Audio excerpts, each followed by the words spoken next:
Assalamualaikum warahmatullahi wabarakatuh.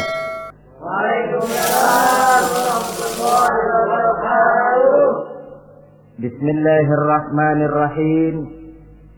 Alhamdulillahi rabbil alamin. Wassalatu wassalamu ala ashrafil anbiya'i wal mursalin.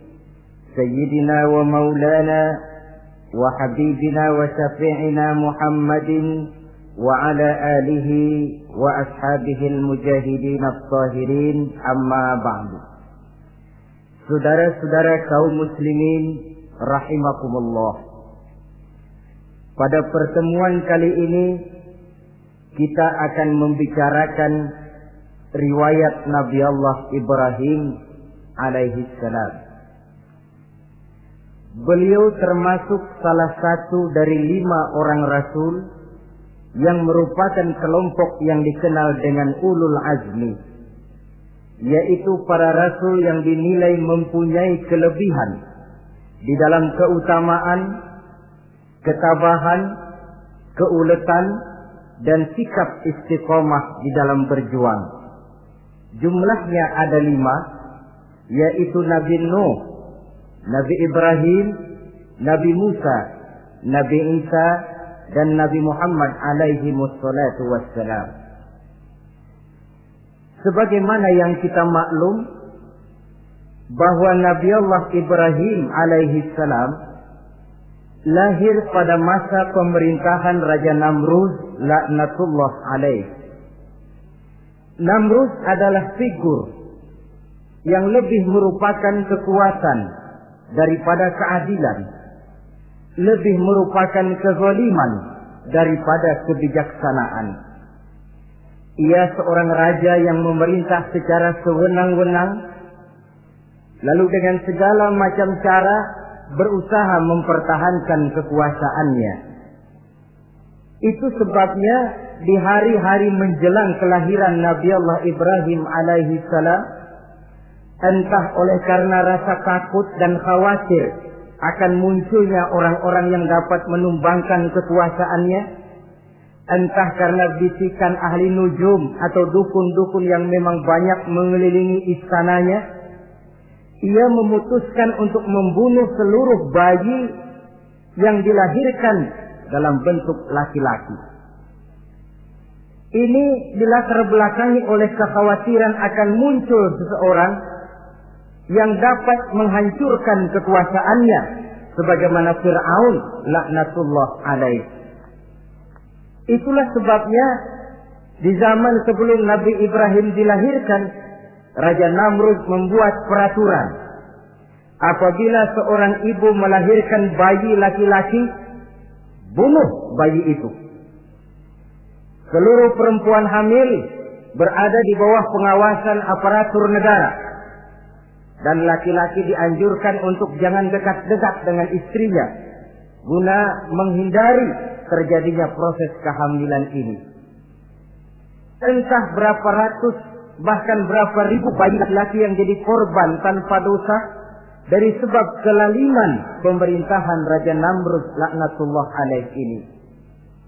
Kita teringat kepada satu hadis di mana Rasulullah sallallahu alaihi wasallam pernah bersabda, Ya'ti 'alan nasi zamanun ru'asa'uhum kal asad wa wuzara'uhum kal zi'ab wa qudatuhum kal kilab wa katsirun nasi yawma idzin kal aghnam. Pada satu saat, kata Nabi, akan datang di tengah masyarakat manusia di mana pada masa itu muncul pemimpin-pemimpin yang bertingkah laku seperti singa. Ru'asa'uhum kal asad. Pemimpin-pemimpin mereka bertingkah laku seperti singa. Saudara kenal singa? Saudara boleh periksa.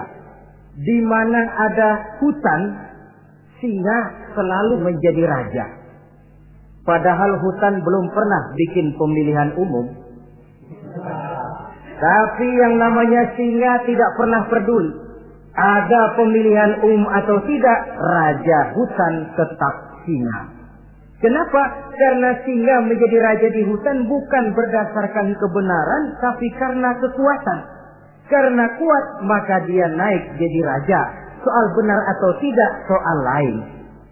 Maka sebagai akibatnya, setelah si singa ini naik menjadi raja hutan, dia bukan melindungi rakyatnya, malah makanin rakyatnya. Coba saudara lihat di hutan. Kambing rakyat hutan dimakan oleh singa.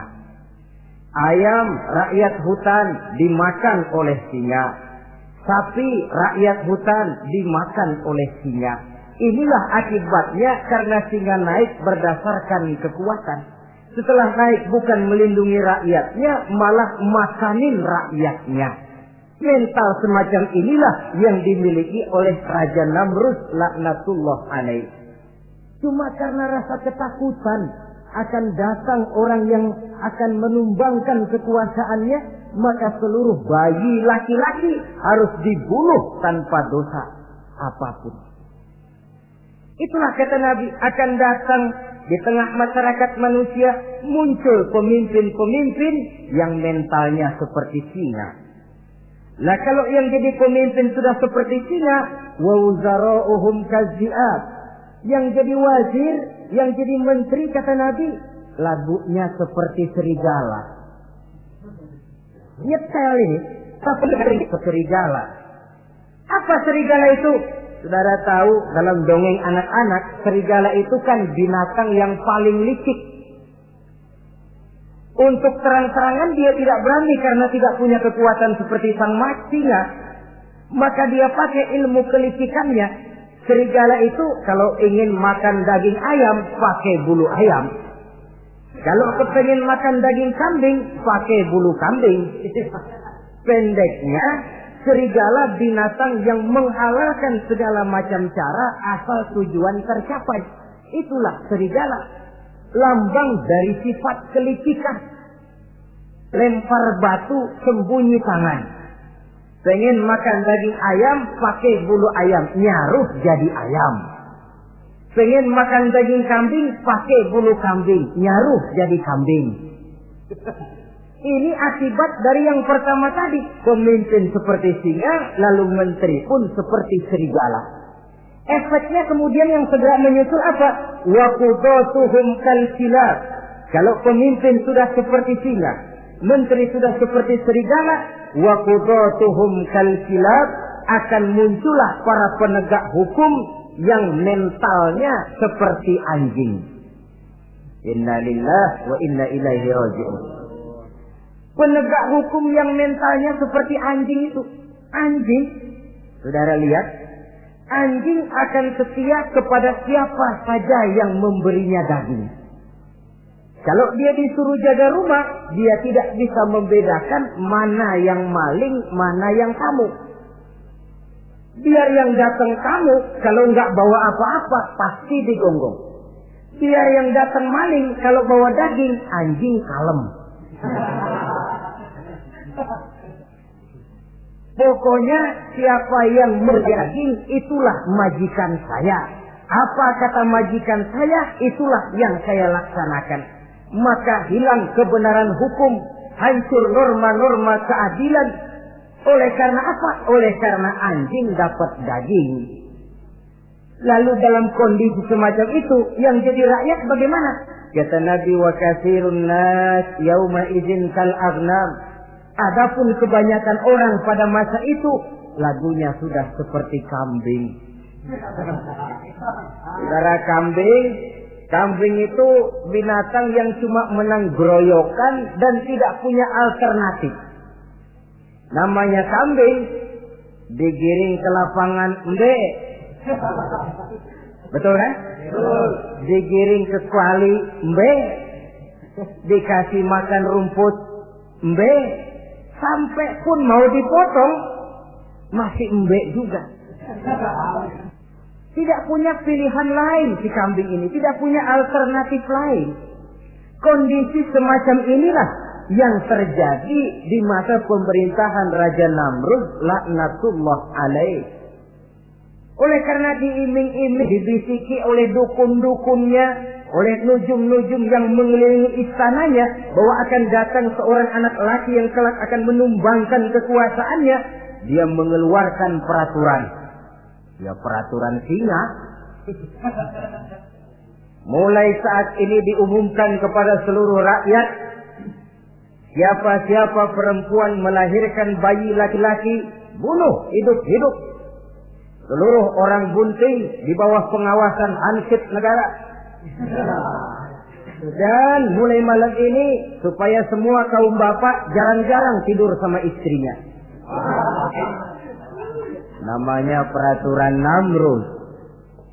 Tapi apa yang memang Allah kehendaki untuk terjadi, pasti terjadi. Yaitu kelahiran Nabi Allah Ibrahim alaihi salam. Pada saat beliau terlahir ke alam ini, oleh ayahnya yang bernama Azar, disembunyikan di dalam sebuah gua. Di sini bertemu antara nurani seorang bapak dan ketaatan kepada raja. Dia ingin taat kepada raja, dia mesti membunuh anaknya. Tapi sebagai bapak, dia sayang kepada anaknya, dia harus selamatkan. Dicarinya jalan tengah, maka Ibrahim disembunyikan di dalam sebuah gua dengan satu perhitungan tentunya. Lu mati, ya nggak apa-apa, lu hidup ya syukur. Sebab ini pertimbangan dia akan bikin susah dia di masa yang akan datang. Coba anak dalam kondisi apa adanya ditaruh di dalam gua, menurut perhitungan logika mati ini. Namun apa yang terjadi? Nabi Allah Ibrahim yang sejak masa bayi diletakkan dalam gua dipelihara oleh Allah. Nah, kalau Allah yang sudah memelihara, orang mana yang sanggup mendatangkan bencana dan mudarat? Untuk melangsungkan kehidupannya, Nabi Ibrahim itu mengisap ibu jarinya. Dan konon menurut riwayat dari ibu jarinya itu keluarlah madu. Sehingga walaupun tidak didampingi oleh ayah dan ibunya, tinggal di dalam gua seorang diri, pertumbuhannya sebagai seorang bayi menjadi seorang anak, tumbuh dengan pesat sebagai lazimnya anak-anak yang lain. Dalam ilmu tauhid ini yang dinamakan irhas. Tanda-tanda yang diberikan kepada seseorang yang akan dipilih menjadi rasul pada saat dia masih anak-anak. Ini yang dinamakan irhas. Adapun kalau dia sudah diangkat menjadi rasul, maka tanda-tanda itu dinamakan mukjizat. Kalau jatuh kepada wali, maka tanda itu dinamakan karomah. Atau yang dalam bahasa kita disebut dengan keramat. Jadi kan kita ini dalam kehidupan anak-anak kita kadang-kadang bisa melihat bakat yang dimilikinya pada saat dia masih kecil. Tanda-tanda itu ada. Nah, dalam kehidupan para rasul, masa kecil mereka yang melakukan itu dinamakanlah irhas. Begitulah Nabi Ibrahim tumbuh dari bayi menjadi anak-anak di dalam gua. Dan ayah ibunya kadangkala menengok dia. Pada saat dia sudah mulai pandai berbicara, dia sudah mulai berpikir. Dan pola berpikir yang pertama, satu hari dia tanya bapaknya, "Papi," kalau bahasa sekarang, "ini yang bikin alam ini sebenarnya siapa? Yang bikin saya siapa? Yang menyebabkan saya ada siapa?" "Ya kami, ibu bapakmu," kata ayahnya. "Oh begitu." "Lalu yang bikin ibu bapak siapa?" "Ya nenekmu. Gara-gara dia saya ada, gara-gara saya kamu ada." "Lalu yang bikin kakek dan nenek siapa?" "Ya buyutmu." "Lalu yang bikin buyut siapa?" "Ya bapaknya buyut." "Yang bikin bapaknya buyut?" "Ya kakeknya buyut." Kalau gitu nggak pernah selesai dong. Tentu akan ada pencipta pertama. Siapa pencipta pertama itu? Bapaknya buntu. "Lu jangan usil dah." Temen-temen lu juga nggak pernah nanyain urusan kayak begini. Saya nggak puas, Pak. Begini sekarang, saya mau tanya. Ini kaum kita nyembah apa? Nyembah berhala. Nah, yang bikin berhala itu siapa? Saya, bapakmu, Hazar. Kaum kita menyembah berhala. Ini bapak. Kenapa nggak nyembah bapak aja kok tanggung-tanggung? Jawaban ayahnya tidak membuat ia jadi puas. Terus merenung siapa gerangan pencipta pertama, siapa gerangan yang patut disembah dengan sebenarnya, siapa gerangan pencipta alam semesta ini. Bila malam datang, dia melihat bintang gemintang bertabur menghias cakrawala. Dia berkata, ini yang patut dianggap Tuhan, tinggi, terang, benderang. Tapi manakala besok pagi bintang tenggelam, dia pun bilang, la uhibbul afilin. Saya tidak suka kepada yang tenggelam. Masa Tuhan tenggelam?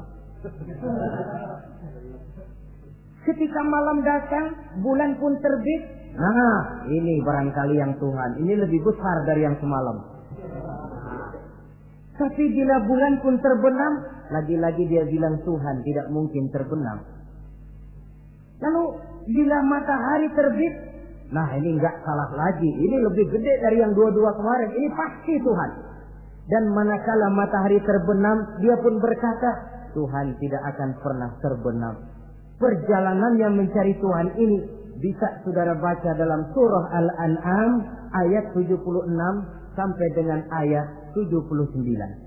Sampai Allah memberikan petunjuk kepadanya, mengangkatnya menjadi seorang rasul dan menyampaikan misi dakwahnya. Saudara-saudara kaum muslimin rahimakumullah. Dakwah yang pertama dilaksanakan tentu kepada bapaknya, kemudian kepada kaumnya. Secara psikologis ini kan makan nasi. Coba, kalau kita harus nasihatin orang lain yang tidak ada hubungannya dengan keluarga, barangkali biasa saja. Tapi nasihatin bapak sendiri, ini kan makan nasi. Mau didiamkan saja, batil dan sesat. Mau diceramahin bapak sendiri.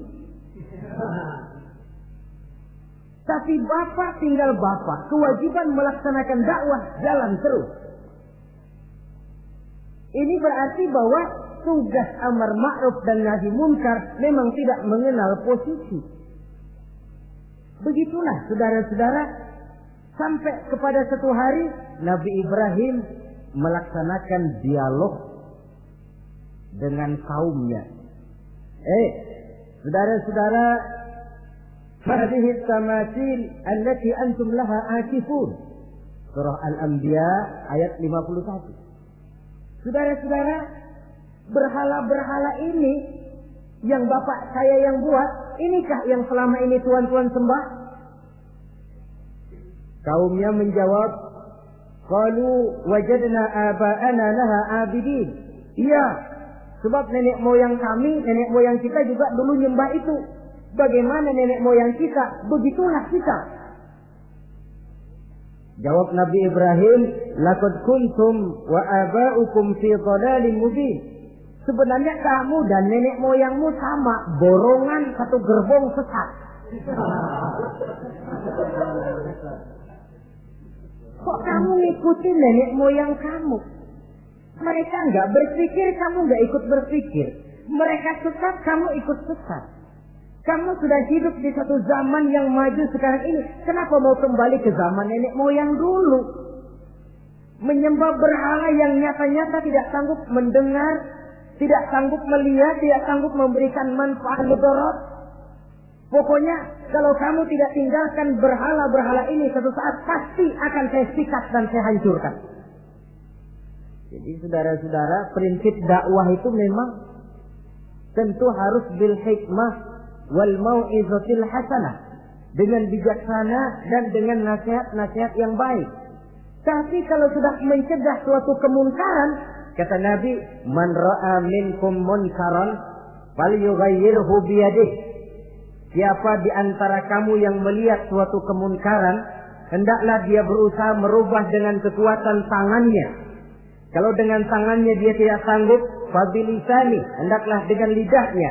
Kalau itu pun dia tidak mampu, fabiqalbi, hendaklah dalam hatinya. Dan mencegah suatu kemungkaran dengan hati, itulah nilai iman yang terendah adanya. Nabi Ibrahim melihat bahwa watak menyembah berhala ini sudah berurat dan berakar. Kenapa? Mereka mengembalikan itu kepada kebiasaan dan tradisi nenek moyang. Sama juga di zaman kita sekarang ini. Sudah kita menegakkan tauhid, membina sebersih-bersih iman, menegakkan semulus-mulus tauhid. Ada juga kelompok orang yang mau mengembalikan kita ke zaman nenek moyang, ke zaman animis, menghidupi tradisi nenek moyang dalam hal ibadah, dalam hal ubudiyah. Tentu merupakan langkah kemunduran adanya. Dan ini bukan barang baru. Umat Nabi Ibrahim sudah memberikan contoh. Kenapa kami menyembah berhala? Sebab nenek moyang kami menyembah berhala. Nabi Ibrahim jawab gampang aja. Iya lo borongan, segerbong, lempeng semua sesat. Kaum muslimin rahimakumullah. Dan bukan cuma kata, dibuktikan oleh Nabi Allah Ibrahim. Begitu Raja Namrud menurut satu riwayat bersama para tentaranya pergi berburu, Nabi Ibrahim ngintip-ngintip. Begitu Namrud keluar, beliau masuk. Kalau istilah kita, ke tempat Namrud ibadah, ke masjidnya dah, di mana di situ tersimpan seluruh berhala yang mereka sembah, dari yang paling gede sampai yang paling kecil. Nabi Ibrahim masuk bawa kampak. Seluruh berhala-berhala yang ada di tempat itu habis dikampakin, hancur berantakan. Kecuali berhala yang paling gede, itu ditinggalin, nggak diapa-apain, dan tampaknya ditaruh di tangan berhala yang paling gede. Memang kebetulan tangannya lagi teracung begini, digantungkan tampak di situ. Nabi Ibrahim keluar. Adapun Namrud, ketika dia pulang dari perburuannya, mau melaksanakan ibadah, bukan main terkejutnya melihat Tuhannya berantakan.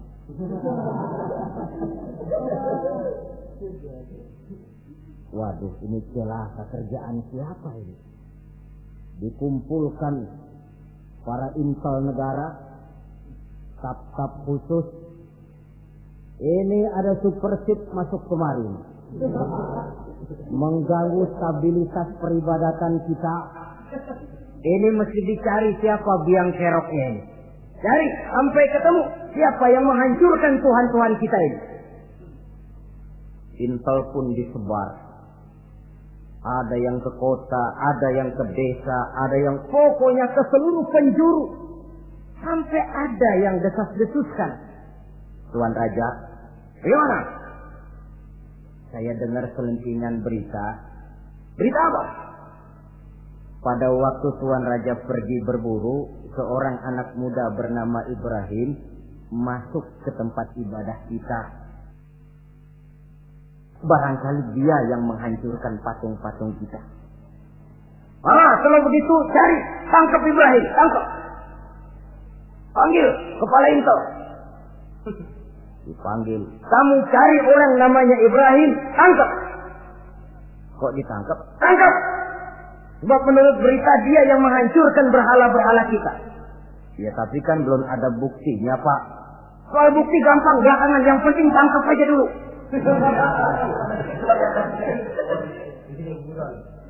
Ini super ship ini. Saudara-saudara, dicarilah Nabi Allah Ibrahim, ketemu, dihadapkan kepada Raja Namrud, disidang di pengadilan terbuka, disaksikan orang banyak, dibuka oleh Raja Namrud. Sidang luar biasa dalam rangka memeriksa dan mengadili tertuduh Ibrahim. Dengan ini kami nyatakan dibuka untuk umum. Terdakwa supaya dibawa ke dalam ruangan sidang. Dihadapkan Nabi Ibrahim. Nama Ibrahim. Orang tua. Tuduhan menghancurkan berhala. Hadza bi alihatina ya Ibrahim. Hai Ibrahim, benarkah kamu yang menghancurkan Tuhan-Tuhan kami? Ah, siapa bilang? Ada berita yang sampai kepada kami. Ketika kami keluar, kau masuk ke tempat kami ibadah. Ngaku aja dan ngaku. Daripada urusan jadi panjang, mendingan ngaku aja dah. Kata Nabi Ibrahim, enggak. Bal fa'aluhu kabiruhum hadza. Yang menghancurkan berhala-berhala Tuhan, berhala yang paling besar ini. Yang paling besar ini. Besarnya nunjuk ke patung, ininya nunjuk ke dirinya. Kabiruhum kepada berhala, hadza kepada dirinya sendiri. Wah, enggak, kata Nabi Ibrahim. Setahu saya enggak semua berhala hancur. Saya dengar yang paling gede enggak apa-apa. Ya. Dan ada kampak di tangannya. Kali yang gede tuh iseng. Jadi yang kecil-kecil ini dikampakin semua sama yang gede. Oh, buktinya kampak masih ada di tangannya kok. Tanya aja dia. Kata Namrud, Ibrahim, kamu sudah gila apa? Kenapa? Masa saya disuruh nyembah berhala, disuruh nanya berhala? Jadi nggak bisa jawab dia? Nggak bisa jawab. Nah kalau nggak bisa jawab, kenapa disembah? Yang gila saya apa sampean?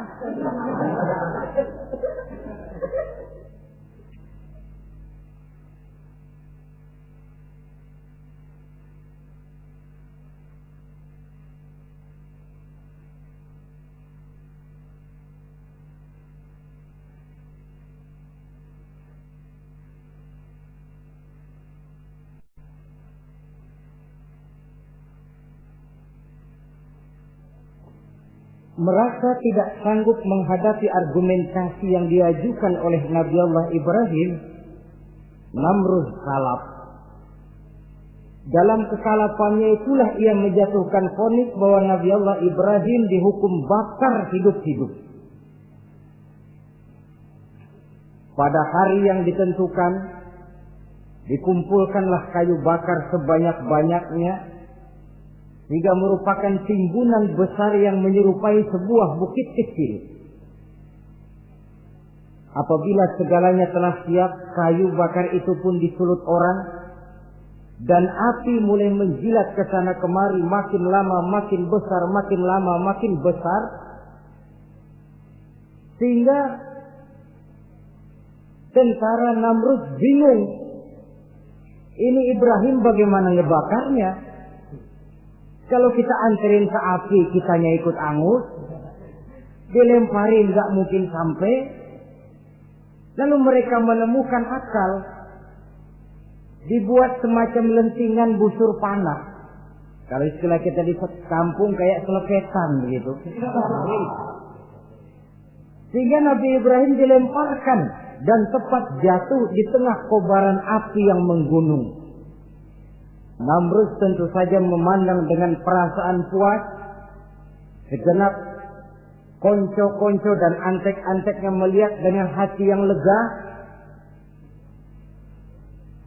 Dan semuanya merasa hancur sudah biang kerok yang selama ini menjadi racun dan duri dalam kehidupan kita. Tapi rupanya yang mereka mau lain dengan yang Allah mau.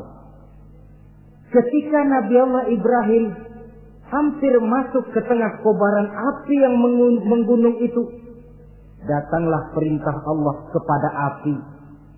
Ya naru kuni bardan wa salaman ala Ibrahim.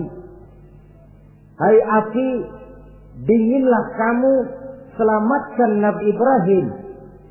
Api ini tunduk kepada perintah Allah.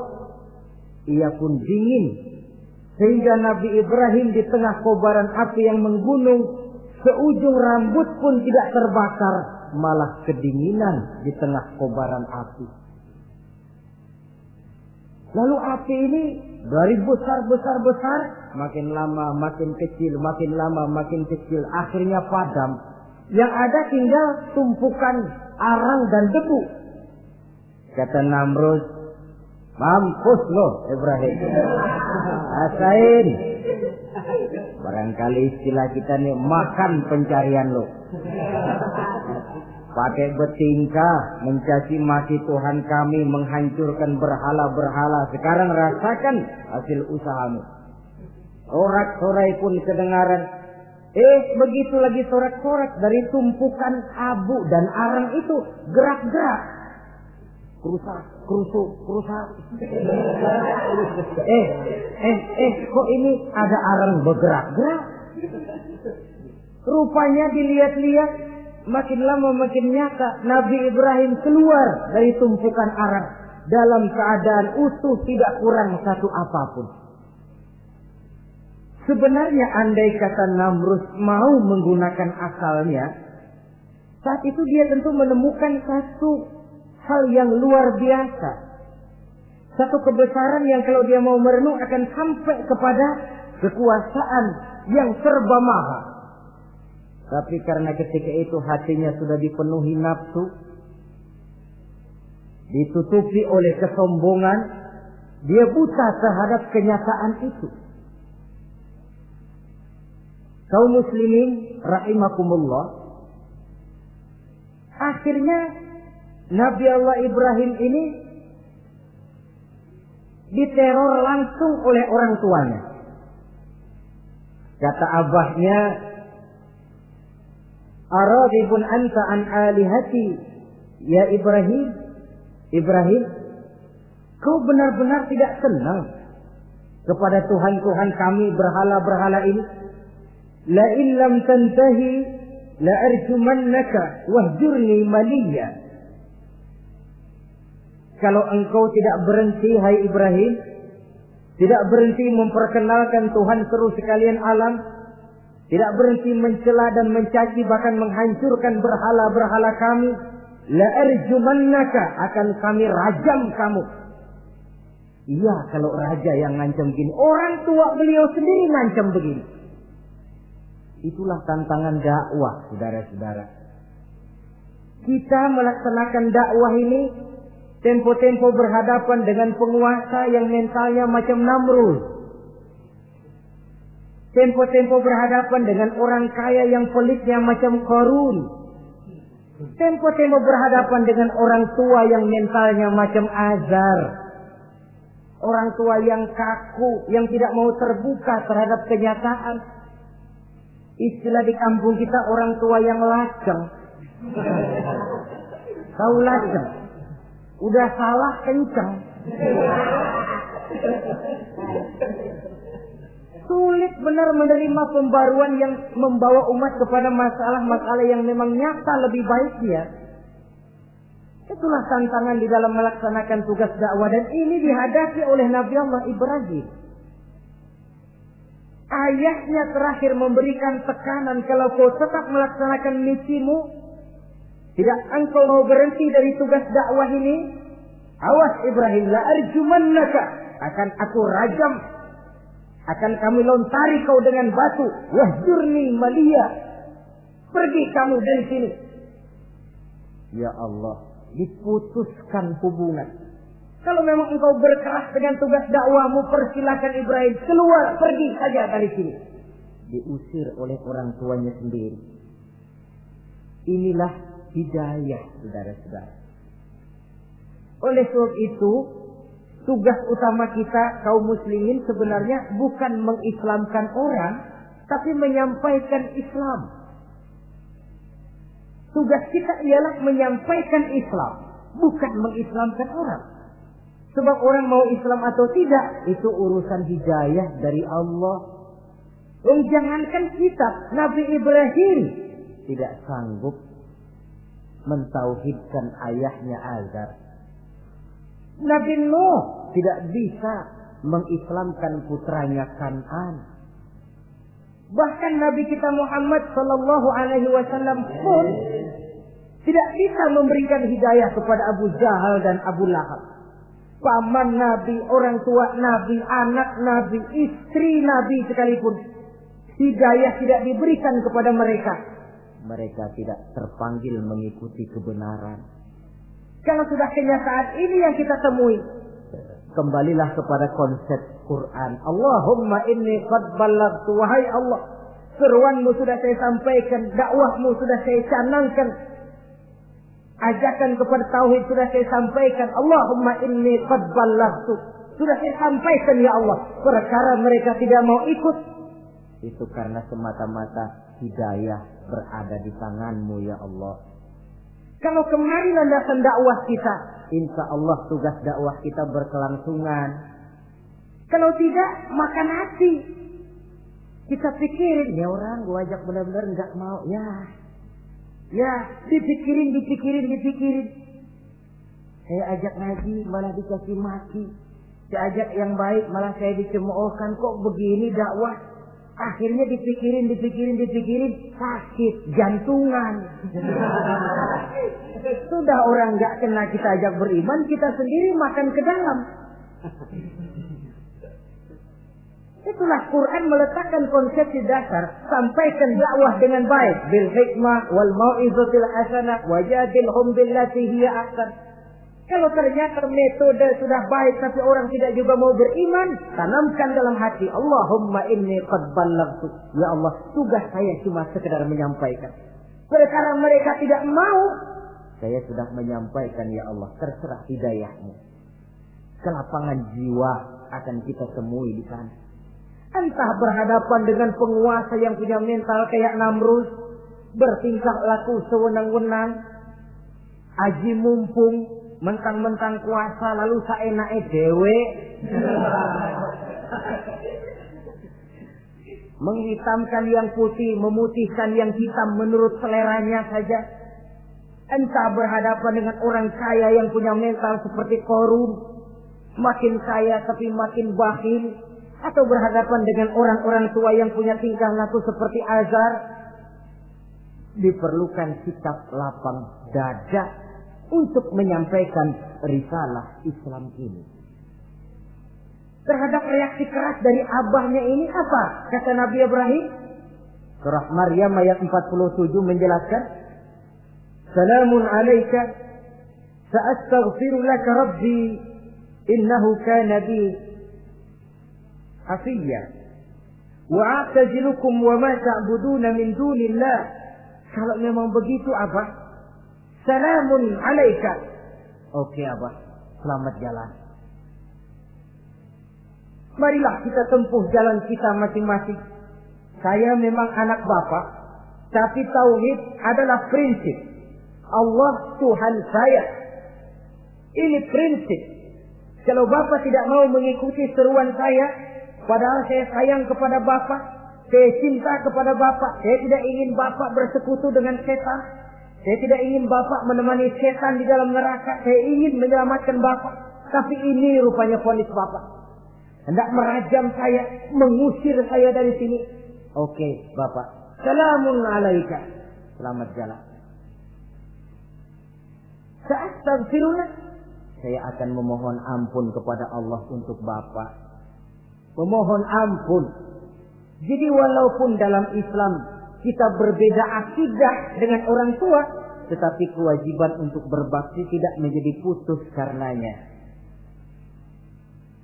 Dalam surah Luqman dijelaskan, apabila kedua orang tuamu memaksamu untuk menyekutukan Allah, jangan taati. Tetapi sungguh pun demikian, wa sahibhuma fid dunya ma'rufa. Tetaplah engkau pergauli keduanya di dunia ini secara baik. Toleransi yang besar ditunjukkan oleh Islam.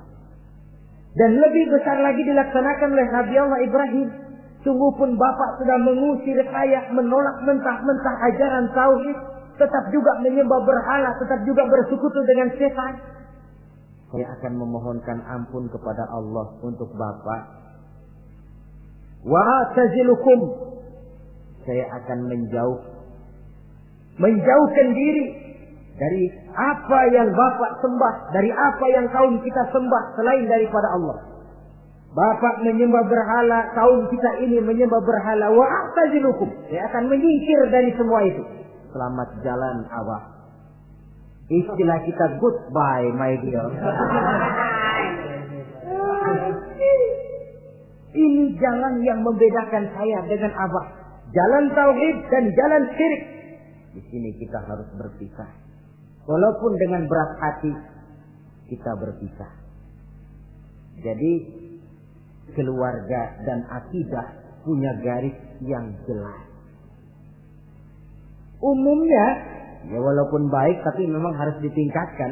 Umumnya kita ini kan mayoritas merasa sebagai muslim karena keturunan. Kenapa kamu Islam? Bapak saya Islam, nenek saya Islam, saya Islam. Baiklah, itu pun baik. Pada mulanya memang harus begitu. Tapi lambat laun kita tentu harus merasakan bahwa keberadaan kita dalam Islam tidak cukup cuma karena faktor keturunan. Dengan kata lain, kita harus memperbaiki kualitas keislaman kita. Inilah proyek utama kita sekarang, mengislamkan orang Islam. Saudara-saudara kaum muslimin rahimakumullah. Maka Nabi Ibrahim pun meninggalkan orang tuanya, meninggalkan kaumnya, uzlah, hijrah ke tempat Baitul Maqdis, daerah di Palestina sekarang ini. Sejarah kehidupan Rasul umumnya memiliki kemiripan. Rata-rata ditentang oleh kaumnya sendiri dan sebagian besar lalu hijrah. Itu barangkali memang resiko dari satu perjuangan. Nah, begitu tantangan yang dihadapinya dalam melaksanakan dakwah. Lalu cobaan-cobaan yang diberikan Allah kepada Nabi Ibrahim pun luar biasa. Pantas kalau beliau itu masuk ulul azmi dan mendapat titel Khalilullah. Nabi Ibrahim titelnya Khalilullah. Orang yang mencintai dan dicintai Allah. Khalilullah. Ini terbukti dari cobaan-cobaan yang dihadapinya. Pertama, dari perkawinannya dengan Siti Hajar, dengan Siti Sarah maksud saya, beliau tidak dikaruniai seorang anak pun. Umur sudah lanjut. Padahal anak kita tahu pelanjut sejarah, penyambung cerita, si buah hati belahan jantung. Sampai pada satu hari Hajar musyawarah. Kalau bahasa kita, Bang, bagaimana Hajar? Lama juga kita sudah berumah tangga kan Bang? Lalu, dan kita sejauh ini belum dikaruniai seorang anak pun. Ya sabarlah. Pada waktunya tentu akan ada juga. Tapi kapan lagi Bang? Usia kita sudah cukup lanjut. Maksud kamu bagaimana Hajar? Begini sajalah Bang. Bagaimana kalau abang kawin saja lagi? Ya Allah, punya istri macam begini. Menyuruh lakinya kawin lagi. Tapi dasar Nabi Allah Ibrahim, enggak mau saya kan cinta sama Hajar. Iya, soal cinta saya tahu. Dan saya tidak meragukan cinta abang kepada saya. Cuma masalahnya saya nggak bisa memberikan keturunan Bang. Bukan nggak bisa, belum. Sudahlah kawin saja lagi Bang. Nggak mau nggak mau. Istrinya nyuruh kawin, lakinya ogah-ogahan. Sekarang kan enggak, istrinya larang kawin, suaminya malah nyelintir.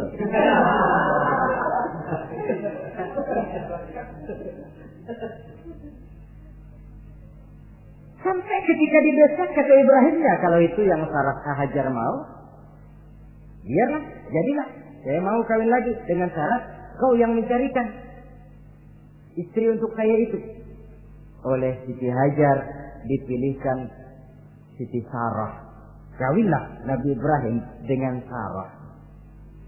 Dari Sarah ini beliau dikaruniai seorang putra bernama Ismail alaihi salam. Nah, cobaan datang untuk menguji Khalilullah ini. Hai Ibrahim, kau cinta kepadaku, kata Allah, seolah-olah. Setelah kau punya anak, masuk rasa cinta anak ke dalam hatimu. Allah mau buktikan mana cintamu yang lebih besar, kepada anakmu atau kepada aku, kata Allah. Maka turun perintah untuk menyembelih anaknya sendiri. Satu riwayat menceritakan bahwa latar belakang perintah menyembelih anak ini sebenarnya gara-gara Nabi Ibrahim juga ketelepasan ngomong. Beliau pernah menyembelih 300 ekor onta dan 1000 ekor kambing. Dagingnya dibagikan kepada fakir miskin, dilaksanakan penyembelihan itu untuk mendekatkan diri kepada Allah. Dekat. Tidak cuma manusia, malaikat kagum, dipuji Nabi Ibrahim. Bukan main Ibrahim, kaya berani. Ya kalau miskin berani, nekat kali. Ini kaya berani. Menyembelih 300 unta, 1000 kambing, dagingnya disedekahkan kepada fakir miskin. Luar biasa Ibrahim. Ketika dipuji orang banyak itulah beliau timbul sifat manusianya. Apa kata beliau? Saya mah jangankan kambing sama unta, anak juga kalau saya punya disuruh potong, saya potong untuk mendekatkan diri kepada Allah. Kenapa ketelepasan ngomong begitu? Sebab waktu itu belum punya anak. Ngomongnya enak. Sama juga kita, goma kalau punya motor, siapa juga ketemu di jalanan, gue boncengin. Lagi belum punya. Kalau udah punya, lain gayanya. Itu biasa itu, omongan orang belum kaya emang begitu.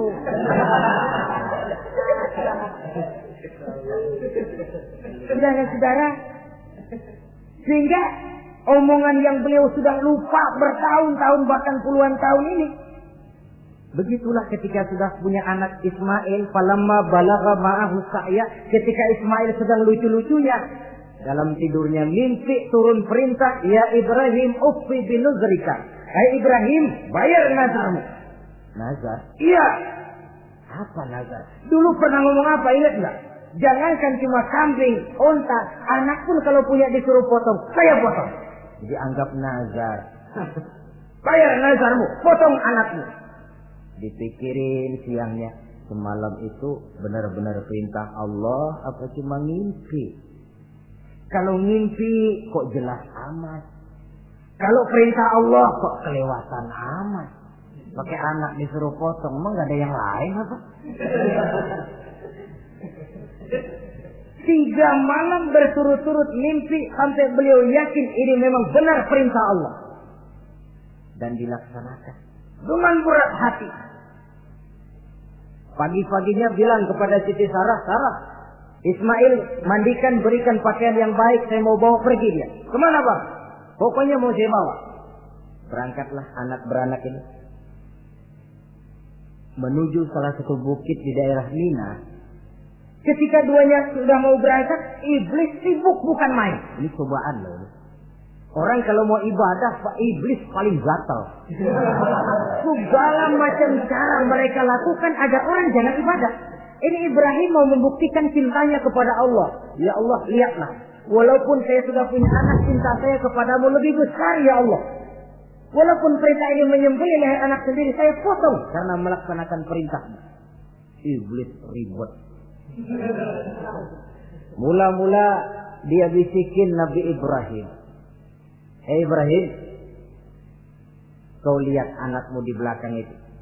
Kecil, lucu-lucunya. Masa anak begitu mau dipotong? Tega kamu Ibrahim. Ini perintah Allah. Gak ada urusan sama ente. Iya. Kata iblis, waduh mantap juga nih.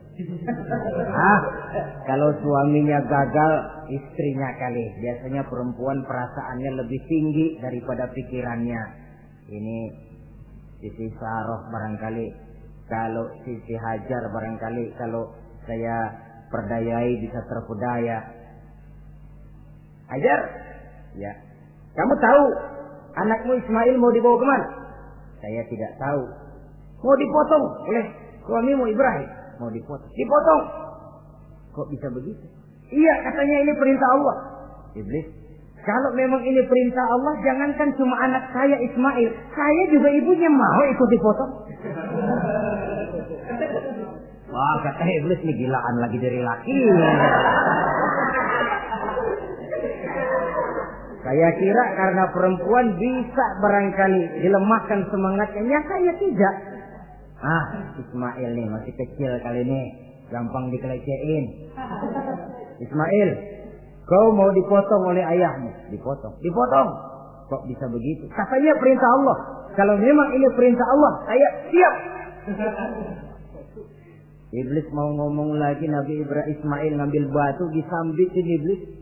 Izhab ya la'in, pergi, laknat, terkutuk kamu.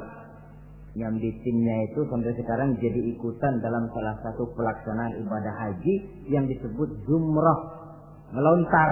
Itu simbol permusuhan abadi antara manusia dengan iblis. Jadi kalau ada orang mau berbuat baik, iblis itu datang dari 3 penjuru. Dari bapak, dari anak, dari istri. Kadang-kadang bapaknya nggak kena, istrinya dibujukin. Laki lu no sok loyar menyumbang masjid. Jangan kasih duit, simpan aja baik-baik. Istri nggak kena, anak. Segala macam cara iblis berusaha. Baru sampai di bukit yang dituju, Nabi Ibrahim buka kartu. Ismail, abah diperintah Allah menyembelih lehermu. Bagaimana? Kerjakan apa jangan? Kalau memang itu perintah Allah, kerjakan apa? Insya Allah abah akan menemukan saya termasuk orang sabar. Ini jawaban anak soleh. Coba kalau jawaban anak pintar nggak soleh, bukan begitu. Ismail, saya disuruh motong lehermu, bagaimana? Kenapa saya pak? Bapak aja yang tuaan potong.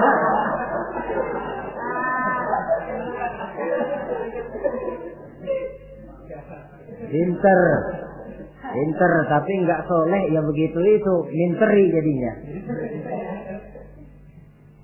Saudara-saudara, sampai Nabi Ismail diganti oleh Allah dengan seekor kambing kibas. Cobaan terhadap kecintaannya kepada Allah. Kau cinta aku, itu benar. Tapi setelah kau punya anak, rasa cinta anak masuk ke dalam hatimu. Mana lebih besar, cintamu kepada anakmu atau cintamu kepada aku, kata Allah. Terbukti cintanya kepada Allah lebih besar daripada cintanya kepada anaknya. Bukankah nilai cinta itu baru terasa nyata kalau sudah lewat cobaan, lewat pembuktian? Sehingga dengan demikian kata orang, biasanya cinta itu menuntut pengorbanan.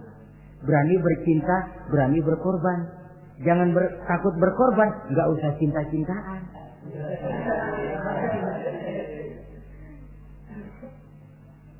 Saudara-saudara, sebab kalau orang sudah berbuat untuk sesuatu yang dicintainya, sangat boleh jadi si lemah akan jadi kuat, yang jauh jadi terasa dekat, yang takut jadi berani. Kalau orang sudah melakukan sesuatu untuk yang dicintainya.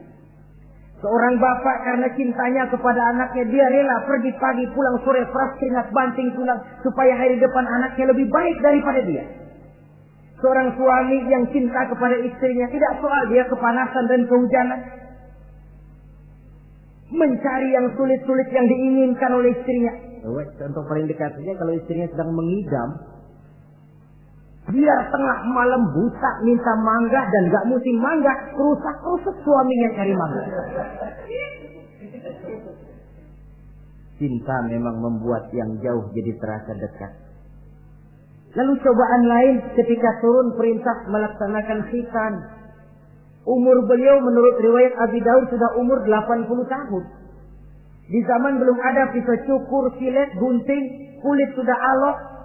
Tapi ini perintah Allah, laksanakan. Resiko belakangan. Nabi Ibrahim pandai memilah mana kepentingan pribadi, mana perintah Allah. Nah, perkara beliau nanti pindah ke Mekah, membangun Ka'bah sampai kepada hari tuanya, ini berkaitan dengan Nabi Allah Ismail, dan akan kita bicarakan pada pertemuan di mana kita nantinya akan membicarakan riwayat Nabi Ismail alaihi salam.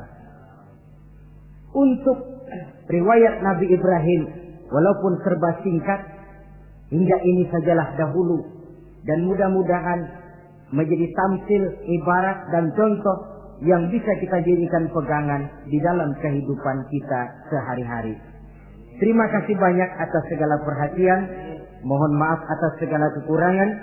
Usikum wa nafsi bitaqwallah. Wassalamualaikum warahmatullahi wabarakatuh.